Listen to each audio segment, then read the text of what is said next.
আসসালামু আলাইকুম এভরিওয়ান, আশা করছি আপনারা সকলেই ভালো আছেন। Welcome to our channel Ummul Khayer কিচেনস with Arwa. আজকে আমরা আপনাদের জন্য আবারও একটি নতুন রেসিপি নিয়ে হাজির হয়েছি। রেসিপিটির নাম হচ্ছে আচারি গোস্ত। তো চলুন প্রথমে দেখে নেওয়া যাক আচারি গোস্ত রান্না করার জন্য কি কি উপকরণ লাগছে আর এটি কিভাবে রান্না করতে হয়। আচারি গোস্ত রান্না করার জন্য আমাদের এইখানে প্রথমেই লাগছে গরুর গোস্ত। গরুর গোস্ত আমরা 400 গ্রাম নিয়েছি, আর একদম যে পাত্রে রান্না করব সেই পাত্রে নিয়েছি। এবার এর মধ্যে দিয়ে দিচ্ছি আদা এবং রসুন বাটা হাফ চা চামচ করে, ধনিয়া গুঁড়া হাফ চা চামচ, জিরা গুঁড়া হাফ চা চামচ, হলুদ মরিচের গুঁড়া এবং লবণ দিয়ে নেব পরিমাণ মতো।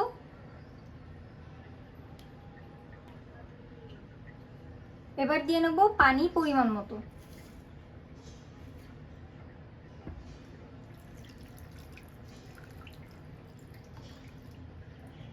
এবার ভালোভাবে মাখিয়ে এটা আমরা রান্না করতে বসিয়ে দেবো।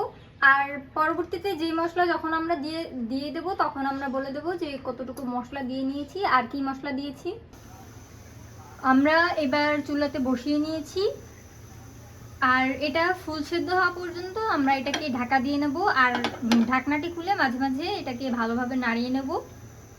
তো ফিরে আসছি গোস্তটা পুরোপুরি সেদ্ধ হওয়া পর্যন্ত।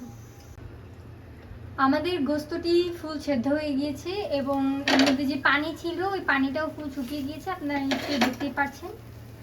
এই গোস্তটা কিন্তু একদম লো আঁচে দিয়ে তারপরে সিদ্ধ করতে হবে, নাহলে কিন্তু গোস্তটা শক্ত শক্ত থেকে যাবে, খেতে ভালো লাগবে না।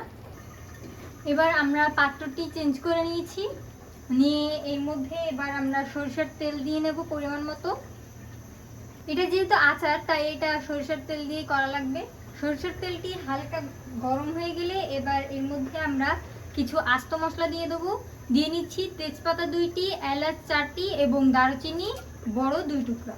এখন দিচ্ছি এর মধ্যে রসুন 7-8 কোয়া, শুকনো মরিচ, এখানে আপনারা ঝাল যতটুকু খেতে চান ততটুকু মরিচ দিয়ে নেবেন। এবার এটাকে কিছুক্ষণ একটু ভেজে নিতে হবে যাতে এই সবগুলোর ফ্লেভার তেলটার মধ্যে যায়। এবার এর মধ্যে 5 ফোড়ন দিয়ে নিচ্ছি। 5 ফোড়ন দিয়েছি হাফ টেবিল চামচ। এবার দিচ্ছি সরিষা বাটা হাফ টেবিল চামচ। আবারও ভালোভাবে নাড়িয়ে নিচ্ছি। চুলার আঁচটি কমিয়ে নিলাম। এবার এর মধ্যে যে গোস্তটুকু আমরা সিদ্ধ করে নিয়েছিলাম সেটা দিয়ে নেব। দিয়ে এটাকে আবারও ভালো করে নাড়িয়ে নিতে হবে।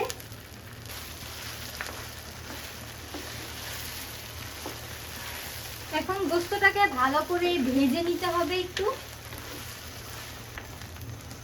আমরা যে সরিষা বাটাটা দিয়েছিলাম তার মধ্যে সামান্য কাঁচামরিচ দিয়ে একসাথে বেটে নিয়েছিলাম। তো আপনারা যারা যেরকম ঝাল খেতে চান সেরকম মরিচ দিয়ে তারপরে আপনারা মশলাটি বেটে নেবেন এবং গোস্তটা একদম ভালো করে লাল লাল করে ভেজে নিতে হবে, তাহলে এটা আপনারা বেশি দিন সংরক্ষণ করে রাখতে পারবেন। তো আমরা এবার গোস্তটাকে ভালো করে ভেজে নিচ্ছি। আমাদের গোস্তটি প্রায় ভাজা শেষ, আপনারা নিশ্চয়ই দেখতেই পাচ্ছেন। আর গোস্তটি এমনভাবে ভাজতে হবে যাতে এটা লাল লাল হয় এবং এটার মধ্যে জুসি ভাবটা থাকে। বেশি ভাজলে কিন্তু এটা আবার শক্ত শক্ত লাগবে এবং খেতে ভালো লাগবে না। আপনারা এই জিনিসটা একটু খেয়াল রাখবেন। আমাদের এটা রান্না করা শেষ, এবার আমরা সার্ভ করে তারপরে আপনাদেরকে দেখাচ্ছি এটা কেমন হয়েছে আর আমরা কতটুকু ভেজে নিয়েছি এটাকে। রেসিপিটি আমরা সার্ভ করে নিয়েছি, আপনারা নিশ্চয়ই দেখেই বুঝতে পারছেন আমরা কতটুকু ভেজে নিয়েছি। বেশি একেবারে লাল লাল করিনি, আবার একদম হালকা করে ভাজিনি। এটা আপনারা সংরক্ষণ করে রাখার জন্য এরকম কাচের পাত্রে করে তারপরে রেখে সংরক্ষণ করতে পারবেন। আশা করছি আজকের এই রান্নাটি আপনাদের কাছে ভালো লেগেছে। যদি ভালো লেগে থাকে তাহলে এই ভিডিওতে লাইক কমেন্ট শেয়ার করতে ভুলবেন না।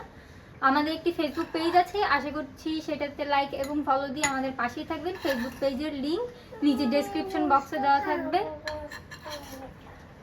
আমাদের জন্য বেশি বেশি করে দোয়া করবেন যাতে আরও এরকম নতুন নতুন রেসিপি নিয়ে আপনাদের সামনে হাজির হতে পারি। আজকের মতো বিদায় নিচ্ছি। আল্লাহ হাফেজ।